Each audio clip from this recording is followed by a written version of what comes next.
Hello, अस्सलाम वालेकुम। कैसे हैं आप लोग? उम्मीद है खैरियत से होंगे। आज हमें जो टॉपिक कवर करना है वो स्विफ्ट स्विच स्टेटमेंट से रिलेटेड है, तो इसको स्टार्ट करते हैं। स्विच स्टेटमेंट जो है अल्टरनेटिवली इफ एल्स के लिए के रिप्लेसमेंट यूज होती है। इसका बेसिक मकसद वही होता है, अगर आपके जो है इफ एल्स की लेटर केस अगर आपकी एक्सटेंड हो रही है, आपके पास केसेस ज़्यादा हैं, तो बेहतर ऑप्शन होता है कि हम इफ एल्स के स्विच के केस की लेटर को अवॉइड करने के लिए हम स्विच के केसेस यूज कर लें, क्योंकि वो ज़्यादा रीडेबल होते हैं आपके। तो प्रोडक्शन कोड में आप कहीं जाएंगे और वहाँ पे बहुत सारे इफ एल्स के केसेस आ रहे हैं, तो आई वुड रेदर प्रेफर के यूज स्विच केसेस। ऊपर एक बेसिक सिंटेक्स की एग्जांपल है, इसको मैं मजीद एलैबोरेट करूंगा with the use of certain example in this video. देखिए यहाँ पे इन्होंने एक स्ट्रिंग का वेरिएबल डिक्लेयर किया हुआ है, डॉग वहाँ पे जो है एक वैल्यू सेव हुई हुई है। तो स्विच के अंदर आपने वो स्ट्रिंग वेरिएबल की वैल्यू आप चेक करा रहे, तो अगर उसको कैट के डॉग मिलता है तो वो प्रिंट करा देगा एनिमल इज अ हाउस पेट। यहाँ पे जो डिफॉल्ट का कीवर्ड है वो बेसिकली एल्स की तरह वर्क करता है। अगर आपका कोई भी केस ट्रू नहीं हुआ तो वो डिफॉल्ट पे आपका कंट्रोल फ्लो जंप हो जाता है। That's how it works. एक बेसिक एग्जांपल थी, और इसको मैं आपको जो है एक डायग्रामेटिक फॉर्म में भी समझा दूं कि आप एक बेसिक्स का एक्सप्रेशन देखते हैं। अगर आपका केस वन मैच हो जाता है तो वो यस राइट की तरफ मूव हो जाएगा, आपका वो केस का कोड जो है स्टेटमेंट्स एग्जीक्यूट होंगी और फिर वो नीचे ड्रॉप डाउन हो जाएगा। अगर आपका केस वन एग्जीक्यूट नहीं होता, केस टू आपका एग्जीक्यूट हो जाता है, तो वो नीचे नो पे स्किप करके कोड टू ब्लॉक को एग्जीक्यूट करके कंट्रोल फ्लो आपका नीचे आ जाएगा। अगर केस टू भी ट्रू नहीं होता तो वो केस थ्री पे जंप करेगा और फिर आपका कोड ब्लॉक थ्री एग्जीक्यूट होगा और फिर वो कंट्रोल फ्लो से बाहर आ जाएगा। अगर तीनों मैच आपके जो है एग्जीक्यूट नहीं है तो आपका वो डिफॉल्ट केस जो है वो एग्जीक्यूट हो जाता है। तो default works like in else in switch statements. Switch statement preferable इस वजह से ज़्यादा रीडेबल होती हैं, और इफ एल्स लेटर केस बहुत ज़्यादा कंफ्यूजिंग होता है, रीडेबल नहीं होता। इस वजह से हम जहाँ पे केसेस ज़्यादा हो, 3 या 4 केसेस अगर हो, तो switch cases is a recommended approach to solve any decision making problem. तो ये तो थी आपकी बेसिक थ्योरी। मैं इसको एग्जांपल से ज़रा एलैबोरेट करूंगा तो चीज़ ज़्यादा अच्छी तरीके से समझ आएगी आप लोगों को। तो हम कोड पे जंप करते हैं। तो मैंने एक प्लेग्राउंड प्रोजेक्ट लिया यहाँ पे, ये मैंने नेक्स्ट किया और मैंने लिखा यहाँ पे स्विफ्ट स्विच स्टेटमेंट्स। ठीक है, ये मैंने यहाँ पे एक एग्जांपल क्रिएट कर ली। ठीक है, अच्छा एक बेसिक सी एग्जांपल कराऊंगा। आप लोगों ने बहुत देखा होगा कि जो वॉवेल्स होते हैं आपके ए ई आई ओ यू होते हैं। अगर मैं कैपिटल वर्ड में लिखूं तो ये capital A, capital E, capital I, capital O, capital U, right. अच्छा, इसके अलावा एक्सेप्ट इनके अल्फाबेट्स के अलावा जो होते हैं वो आपके बेसिक वॉवेल्स कहलाते हैं। ठीक है, और all the alphabets other than vowels are consonants। ठीक है, तो हमने कॉन्सोनेंट्स और वॉवेल्स का केस देखना है कि अगर मेरा ये केस हो या मेरा ये केस हो, उसको हम ले लेते केस वन, और इसको ले लेते हम जो अल्फाबेट मेरे लार्जर हैं वो मेरे जो है वो केस टू हो जाएंगे, और डिफॉल्ट केस के अंदर हम लोग जो है वो कॉन्सोनेंट से ले लेते। तो उसको मैं स्विच केस से इफ एल्स से तो कर सकते हो, लेकिन स्विच केस से कैसे करूंगा मैं? तो इसको बेसिक एग्जांपल लेते हैं। मैंने एक अल्फाबेट ले लिया और अल्फाबेट में फॉर एग्जांपल मैंने ए सेव करवा दिया, यहाँ पे स्ट्रिंग में ए सेव करवा दिया। अब मुझे ये चेक करना है कि ये वॉवेल है कि नहीं है, तो इसको बेसिकली चेक करते हैं। स्विच स्विच स्टेटमेंट दी मैंने यहाँ पे, फिर मैंने वो जो वर्ड दिया, जो मैंने वेरिएबल था जो मुझे चेक करवाना है। अगर मेरे केस में आता है ए, ई केस ले लेते हैं। अगर मेरे केस में आता है ए, या आता है मेरा आई, ए ई, या आता है मेरा आई, तो एक से ज्यादा भी केसेस हो सकते हैं, आई ओ यू स्मॉल में। ठीक है, तो मैं प्रिंट कराऊंगा वॉवेल्स इन स्मॉल अल्फाबेट। ठीक है, और इसी तरह अगर फॉर एग्जांपल अगर आपके लार्जर अल्फाबेट हो, कैपिटल ए हो, कैपिटल ई हो, कैपिटल आई हो, कैपिटल ओ हो, कैपिटल यू हो, तो कैपिटल अल्फाबेट, राइट। इसने आइडेंटिफाई कर लिया कि अगर ये केस हो। अदर देन दैट अगर ये भी ट्रू ना हुआ तो ये भी ट्रू ना हुआ तो आपका डिफॉल्ट केस पे वो जंप होती है आपकी एप्लीकेशन, तो आपसे एक्सपेक्ट कर रहा होता है डिफॉल्ट है, तो डिफॉल्ट पे मैं लिख देता हूँ इट्स अ कॉन्सोनेंट, ठीक है, it's a vowel in small alphabet, ठीक है, इट्स अ वोवेल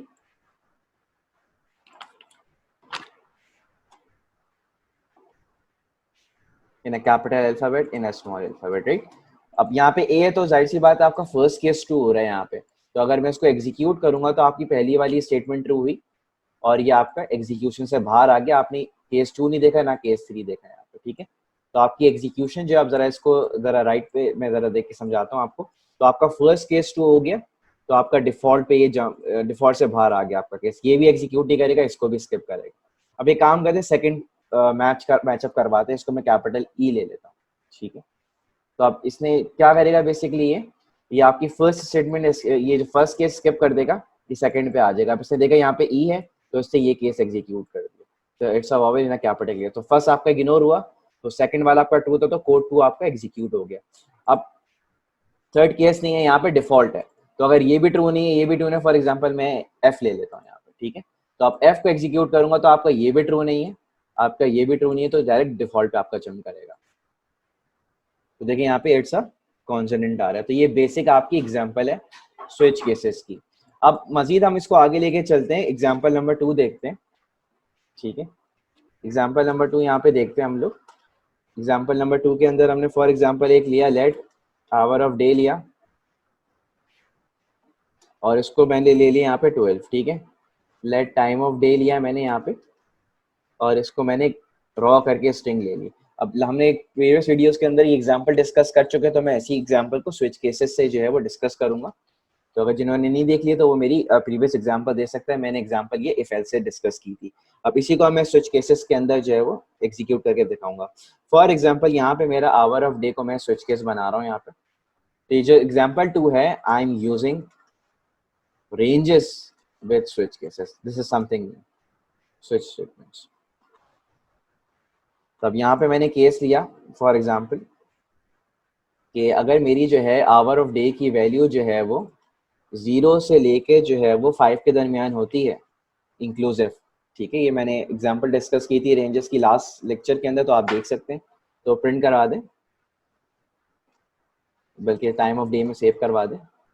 कि एरर इस वजह से आ रहा है क्योंकि आपको डिफॉल्ट केस देना पड़ता है, डिफॉल्ट केस में अगर दूंगा यहाँ पे तो आपका एरर जो है वो रिमूव हो जाएगा।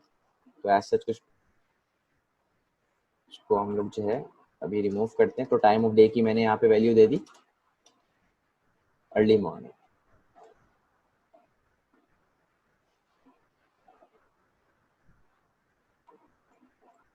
ठीक है। अगर आपका 0 से 5 तक आवर तो आपके अर्ली मॉर्निंग आ जाएंगे, इसको मैं वार कर देता हूँ आवर ऑफ डे को, टाइम ऑफ डे को, क्योंकि आपकी वैल्यू चेंज हो रही है, ठीक है। इसी तरह अगर आपके जो आवर हैं वो 6 से लेके जो है वो आपके जो है वो 6 से लेके 11 तक है, तो यहाँ पे एग्जीक्यूट करें मॉर्निंग, ठीक है। इसी तरह और मजीद केस ले लेते हैं। ये सेम केस आपका इफ एल्स के लेटर से भी हो सकती थी, लेकिन उसके अंदर जो एग्जांपल है वो उसको बहुत कॉम्प्लेक्स टू फॉलो हो जाता है, तो बेहतर अप्रोच ये होती है हम लोग इसको स्विच केसेस से कर लें। यहाँ पे मैंने 12 से 16 तक लिया, ये मैंने लिया यहाँ पे आफ्टरनून, ठीक है। फिर आफ्टरनून के बाद मैंने यहाँ से 17 से लेके 21 तक है, 17 से लेके सॉरी 19 तक है, वो मैंने लिया विच इज इवनिंग, ठीक है। और फिर मैंने यहाँ से 20 से लेके 24 तक मैंने जंप की। तो अगर आपको डिफॉल्ट के अंदर कोई केस नहीं दिखता तो डिफॉल्ट के साथ हम ब्रेक लगाते थे सिंटेक्स फॉलो करने की वजह से, वरना एरर देता है यूजुअली इसके साथ। यहाँ से मैंने ले लिया 20 से लेके 23 तक। अब 20 से लेके 23 तक मैंने इसको कर दिया लेट इवनिंग, ठीक हो गई। अब अगर मैं प्रिंट कराऊंगा यहाँ पे तो टाइम ऑफ डे मेरा यहाँ पे आ जाएगा 12 दिया, तो 12 यहाँ पे बेसिकली ये वाला आपका केस 2 हो रहा है, तो फर्स्ट को भी इसने स्किप किया क्योंकि 12 यहाँ पे आपका केस 2 नहीं हो रहा, 0 से 5 तक की रेंज के अंदर वैल्यू नहीं है। रेंजेस का कॉन्सेप्ट मैंने प्रीवियस वीडियो के अंदर डिस्कस किया, अगर आपको देखना है तो आप मेरी प्रीवियस वीडियो देख सकते हो, तो मैंने ये बात डिस्कस की भी। यहाँ बेसिकली 0 से लेकर 5 तक अगर आपकी वैल्यू है 0 इंक्लूसिव एंड 5 इंक्लूसिव, या इसी की रेंज के अंदर है तो आपका अर्ली मॉर्निंग प्रिंट होगा। यहाँ पे 12 है तो ये भी स्किप करेगा, वो ये भी केस स्किप करेगा, तो आपका वो फाइनली आफ्टरनून पे जंप करेगा क्योंकि 12 यहाँ पे इस रेंज के अंदर आ रहा है। तो आपको जो आउटपुट होगा टाइम ऑफ डे का वो आपका आफ्टरनून होगा क्योंकि यहाँ पे 12 दिया। फॉर एग्जाम्पल मैं इसकी वैल्यू चेंज करके 22 कर देता हूँ, ठीक है। तो 22 के अंदर इस लास्ट इसको भी स्किप कर रहा है, इसको भी स्किप कर रहा है, इसको भी स्किप कर रहा है, इसको भी स्किप कर रहा है। तो आपकी ये वाली एक स्टेटमेंट जो रेंज के अंदर 20 से 23 के दरमियान 22 आता है, तो आपका लेट इवनिंग यहाँ पे प्रिंट हो जाएगा। लेट फॉर एग्जाम्पल मैं यहाँ पे एक और केस देता हूँ, ब्रेक ना करें, मैं यहाँ पे ले दूंगा टाइम ऑफ डे यहाँ पे जो है वो इनवैलिड आर कर दो। अगर फॉर एग्जाम्पल मैंने ऐसा कोई दे दिया इनवैलिड आर, फॉर एग्जाम्पल मैंने यहाँ पे 32 कोई आपका आवर नहीं होता, ना आपकी 24 आवर क्लॉक के अंदर होता है ना 12 आवर क्लॉक के अंदर होता है। तो अगर फॉर एग्जाम्पल मैं 32 डाल दिया तो इन सब को केस इग्नोर करके वो डायरेक्ट डिफॉल्ट पे जंप करेगा और इसका आउटपुट क्या होगा आपका इनवैलिड आर होगा। नजर आ रहा है आप लोगों को? तो बेसिकली इस तरह आपके जो है वो स्विच केसेस काम कर रहे होते हैं। अब हम चलते हैं इसकी थर्ड एग्जाम्पल के ऊपर, वो जो है आपकी उससे रिलेटेड है, वेयर केसेस से रिलेटेड। तो एग्जाम्पल नंबर 3 जो है आपका वेयर का case, where with switch cases. तो आप स्विच केसेस के अंदर कंडीशंस भी आप अप्लाई कर सकते हैं। एक छोटी सी एग्जांपल मैं कराऊंगा इवन ऑड की, कि अगर आपका जो है मॉड्यूलस इवन ऑड वाली एग्जांपल मैं कराऊंगा तो बात अच्छी तरीके से समझ आएगी। फॉर एग्जांपल मैंने नंबर लिया 7, अब मैं इसको चेक करने वाला हूँ स्विच केसेस से कि मेरा जो है वो ऑड है कि इवन नंबर है। तो मैंने स्विच नंबर लिया यहाँ पे और फिर मैंने इसको केस को फॉलो किया। अगर मेरा जो केस है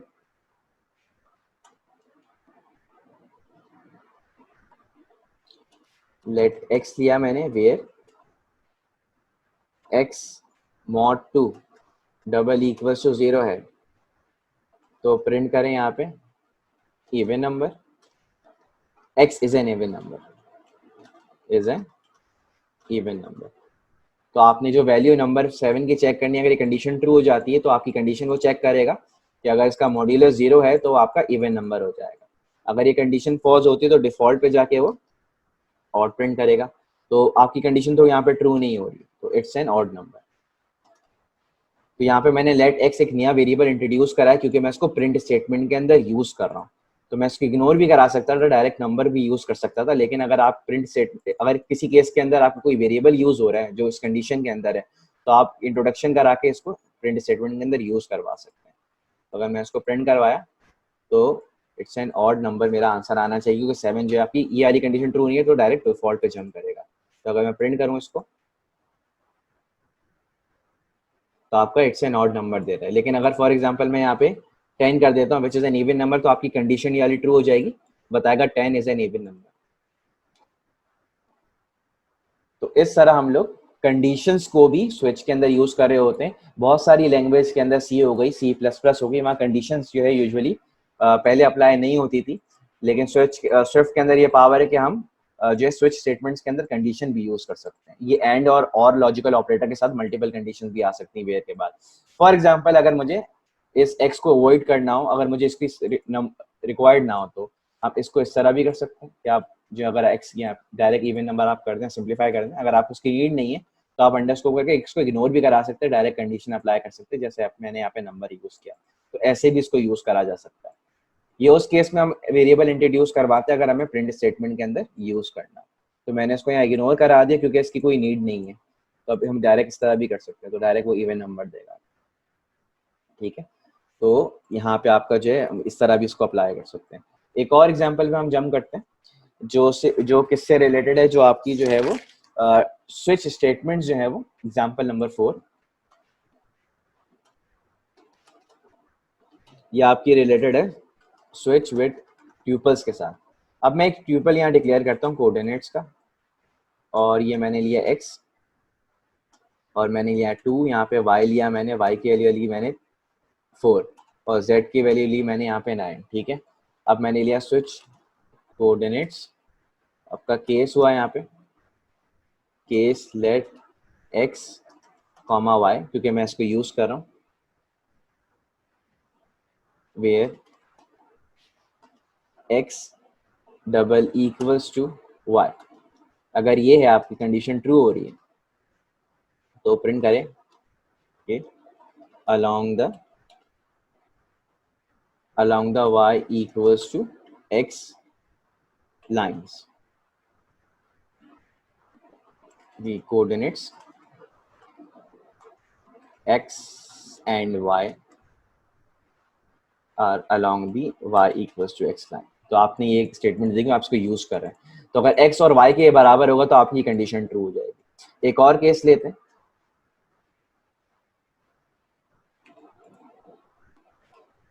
कि इसको मैं कंडीशन जो है वो चेंज कर देता हूँ, क्योंकि आप ये ट्यूपल यूज कर रहे हैं। पहले मैंने वेरिएबल यूज किया, तो मैं यहाँ पे फर्स्ट एग्जांपल इसमें ट्यूपल यूज कर रहा हूँ। अगर यहाँ पे जो है मेरी कंडीशन इस तरह की होती है कि y जो होता है वो डबल इक्वल्स टू इसके बराबर होता है यहाँ पे।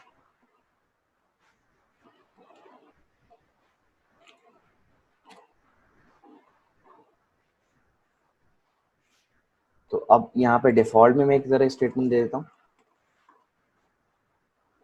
उसको प्रिंट कराते हैं कि कौन सी मेरी स्टेटमेंट ट्रू है।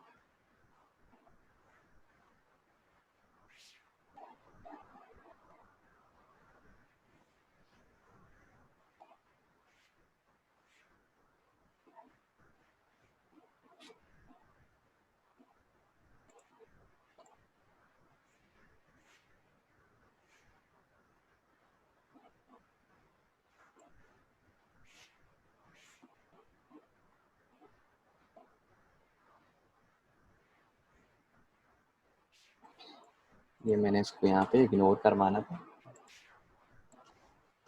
जब ये एरर आ रहा था कि मैंने बेसिकली z वेरिएबल लिया था तो इग्नोर नहीं हो रहा था, तो मैंने z को इग्नोर कराना है यहाँ पे, तो मैंने 3 ट्रिपल्स दिए हुए यहाँ पे, इस वजह से आपका एरर जनरेट हो रहा था। तो अब करना बेसिकली ये कि अगर ये आपके x है तो यहाँ पे along the y equals square x line, right.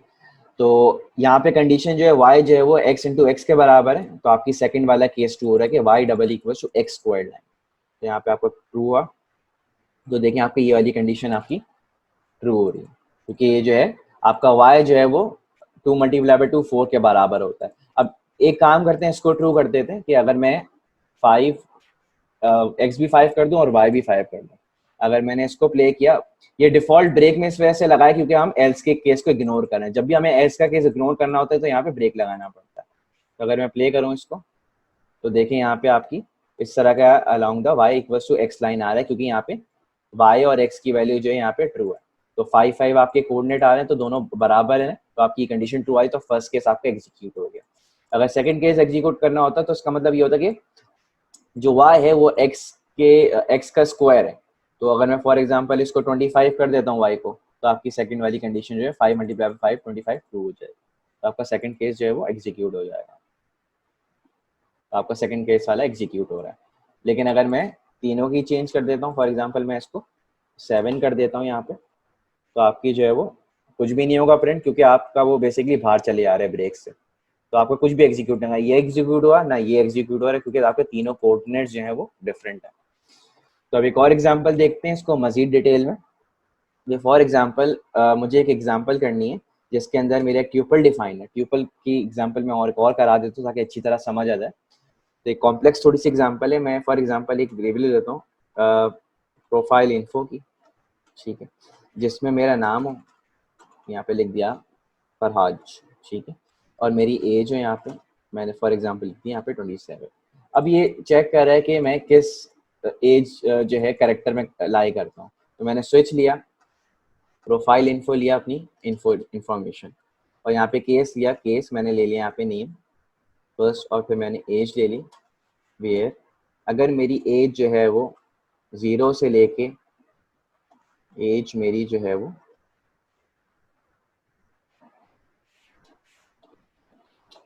2 के दरमियान है, तो प्रिंट कर दे यहाँ पे मेरा नाम फरहाज, यहाँ पे फरहाज लिखा है, फरहाज इज अ चाइल्ड, अगर मैं जो हूँ इस एज रेंज के अंदर लाया करता हूँ। तो सेम केसेस के साथ मेरी और भी कंडीशन आ जाएंगी, ठीक है। तो अगर मैं प्ले करूँ इसको इसी तरह, फॉर एग्जांपल यहाँ पे अगर मेरी जो एज रेंज होती वो मेरी जो है वो 3 से 12 के दरमियान होती, तो फराज इज़ अ, यहाँ पे इन्फेंट होता, सॉरी इन्फेंट है, यहाँ पे फराज इज़ अ चाइल्ड हो जाता, और यहाँ पे फराज इज़ अ टीनेजर हो जाता।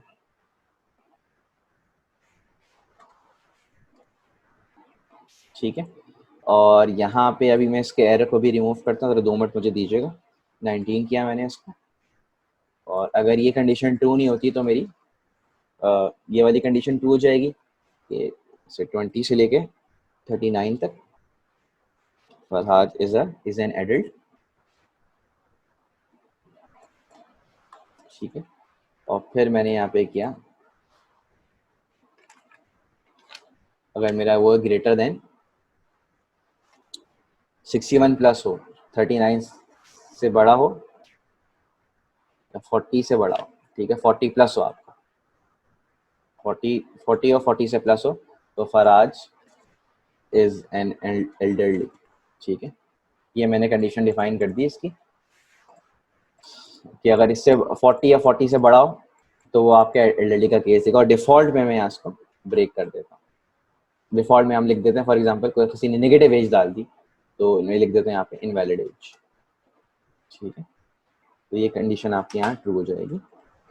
तो ये केस बना दिया मैंने, अपनी डिटरमाइन किया मेरी जो है वो मैं कौन हूँ, तो मैंने यहाँ पे 27 दिया, तो 27 जो है इस केस कैटेगरी एडल्ट की कैटेगरी के अंदर आया, तो 20 और 39 की एज के बराबर होता है। तो इतने पावरफुल है कि हम जो है ट्यूपल्स को भी स्विच केस स्टेटमेंट्स के अंदर यूज कर सकते हैं। एडल्ट आ रहा है, फॉर एग्जांपल यहाँ पे एज अपनी 3 कर देता, तो 3 वाला जो केस है मेरा वो सेकंड वाला है, लेट वाला, तो ये वाली कंडीशन मेरी ट्रू हो जाएगी। ठीक है, तो ये इसका फायदा क्या है, ये फेस लेटर केस अगर मैं बनाता तो बहुत कॉम्प्लेक्स सा आपको दिखने में लगता कोड, तो स्विच केस स्टेटमेंट में फायदा होता है कि आपकी स्टेटमेंट्स जो होती है वो बहुत ज़्यादा कंसाइज होती हैं। तो जब भी आपकी 3 या 3 से ज़्यादा डिसीजन मेकिंग के केसेस हों तो you should rather go towards switch statement rather than आप उस पर जाएँ, आप इफ एल्स के लेटर केसेस के अंदर, क्योंकि ये इनकरेज किया जाता है कि आप इफ एल्स लेटर केसेस का स्विच केसेस यूज़ करें प्रोडक्शन कोड के अंदर। तो that's a intuitive and concise approach. तो मैं रिकमेंड करूंगा कि अगर इस तरह के आपके डिसीजन मेकिंग केसेस ज़्यादा हो रहे हैं और यहाँ पे आपको डाटा हैंडलिंग करनी है तो गो टूवर्ड्स स्विच स्टेटमेंट्स। तो ये परफॉर्मेंस के लिहाज से भी ये इफ एल्स लेटर केस से ज़्यादा इम्प्रूव्ड होते हैं। फॉर एग्जांपल मैं यहाँ नेगेटिव एज डाल देता हूँ। ठीक है, एक और केस ट्राई कर लेते हैं। तो यहाँ पे मुझे डिफॉल्ट पे मूव हो जाए, कोई भी मेरी कंडीशन ट्रू नहीं है तो यहाँ पे इनवैलिड एज आ रही है, नेगेटिव एज भी वो डील कर रहा है। तो इस तरह हम लोग चीज़ों को हैंडल कर रहे होते हैं। तो दैट्स ऑल फॉर टुडे। मैंने कुछ प्रैक्टिस क्वेश्चंस दिए हैं यहाँ अटैच किए हैं, तो आप इसको अटेम्प्ट कर लीजिएगा तो आपके मजीद कॉन्सेप्ट्स अच्छी तरह क्लियर हो जाएंगे। तो मैंने काफ़ी सारी चीज़ें डिस्कस कर ली हैं इस वीडियो के अंदर। तो अगर आपको कोई भी सवाल हो, कोई भी कंफ्यूजन हो तो आप मुझे इन लिंक्स पे फॉलो अप कर सकते हैं। तो that's all for today, thank you.